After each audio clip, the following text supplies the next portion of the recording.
The new alloy hub and brand new M16 caliper to the passenger side, and you can see that I've also got a brand new brake line fitted. I decided to make up 2 brand new brake lines, seeing as I had to replace the driver's side one anyway, which I haven't yet fitted. Anyone that's interested in seeing how I go about that, I'll put a clip in now to show you.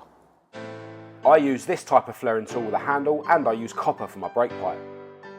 Once the pipe has been cut to length, you need to ream and file the ends to remove any excess material.